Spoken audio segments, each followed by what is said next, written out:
ইউনূস সাহেব যখন বাংলাদেশের সমস্ত পথ হারায় ফেলছেন, উনি পথ পাওয়ার জন্য আমাদের নেতা তারেক রহমান সাহেবের কাছে 12 ঘন্টা প্লেন চালায়া লন্ডন পর্যন্ত গেছে। বিএনপির চেয়ারপারসনের উপদেষ্টা বীর মুক্তিযোদ্ধা অ্যাডভোকেট মোহাম্মদ ফজলুর রহমান বলেন, ডক্টর ইউনূস সব পথ হারিয়ে এখন লন্ডনে তারেক রহমানের কাছে গেলেন।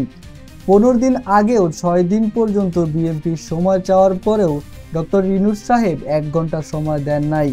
এখন উনি 12 ঘন্টা বিমান চালিয়ে গেলেন আমাদের নেতার সঙ্গে কথা বলার জন্য। আরও বলেন, ডক্টর ইউনূস তারেক রহমানকে বলেন, আমাকে একটু কথা বলার সুযোগ দেন, সেই কথা হবে শুক্রবার। 7 গর্তে যাওয়ার সময় সোজা হয়ে যায়। এবং বলছেন আমাকে একটু কথা বলার সুযোগ দেন। তিনি বলেন, আল্লাহর পবিত্র দিন সব দিন, কিন্তু শুক্রবার একটু বেশি। আমি আশা করব ইউনূস সাহেব সভ্যভাবে সত্যভাবে কথা বলবেন আমাদের নেতার সঙ্গে।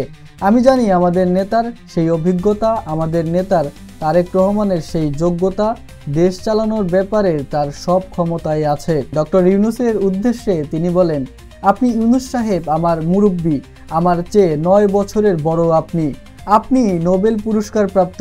তারেক রহমানের সাথে আলোচনার মধ্য দিয়ে এই দেশকে আপনারা রক্ষা করবেন।